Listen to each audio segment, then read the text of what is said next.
ഹൈക്കോടതി ഉത്തരവ് ലംഘിച്ച് ടൂറിസ്റ്റ് ബസ്സുകൾക്കെതിരെ മോട്ടോർ വാഹന വകുപ്പിന്റെ നടപടി. ചെക്ക് പോസ്റ്റുകളിൽ സർവീസ് ചാർജ് അടയ്ക്കാത്തതിന്റെ പേരിൽ ബസ്സുകളെ ബ്ലാക്ക് ലിസ്റ്റിൽപ്പെടുത്തുകയാണ്. ഇത് കാരണം ബസ്സുകൾ നിരത്തിലിറക്കാനാവുന്നില്ലെന്ന് ബസ് ഉടമകൾ പറയുന്നു. ബസ് ഉടമകൾക്കെതിരെ നടപടിയെടുക്കുന്നത് ഹൈക്കോടതി സ്റ്റേ ചെയ്തിട്ടും ഉദ്യോഗസ്ഥർ ഉത്തരവ് ലംഘിക്കുകയാണ്. 2018 മുതൽ 2022 വരെ അതിർത്തി ചെക്ക് പോസ്റ്റുകളിൽ സ്പെഷ്യൽ പെർമിറ്റിന്റെ സർവീസ് ചാർജ് അടയ്ക്കാത്ത ടൂറിസ്റ്റ് ബസ്സുകളെയാണ് MVD ബ്ലാക്ക് ലിസ്റ്റിൽപ്പെടുത്തിയത്.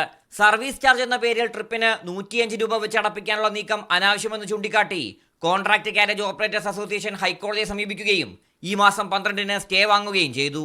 എന്നിട്ടും ബ്ലാക്ക് ലിസ്റ്റിൽപ്പെടുത്തുന്നത് തുടരുകയാണ്. ഇത് കാരണം വാഹനങ്ങളുടെ ഓൺലൈൻ സേവനങ്ങളെല്ലാം തടസ്സപ്പെട്ടു. നികുതി അടയ്ക്കാൻ പോലും കഴിയുന്നില്ലെന്നാണ് ബസ് ഉടമകൾ പറയുന്നത്.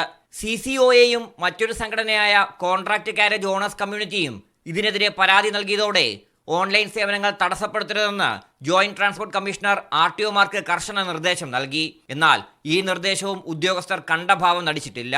ഹർജി ഹൈക്കോടതി അടുത്ത മാസം 14-ന് വീണ്ടും പരിഗണിക്കുമ്പോൾ ഇക്കാര്യങ്ങളെല്ലാം അറിയിക്കുമെന്ന് സംഘടനകൾ പറഞ്ഞു. മീഡിയ 1 തിരുവനന്തപുരം.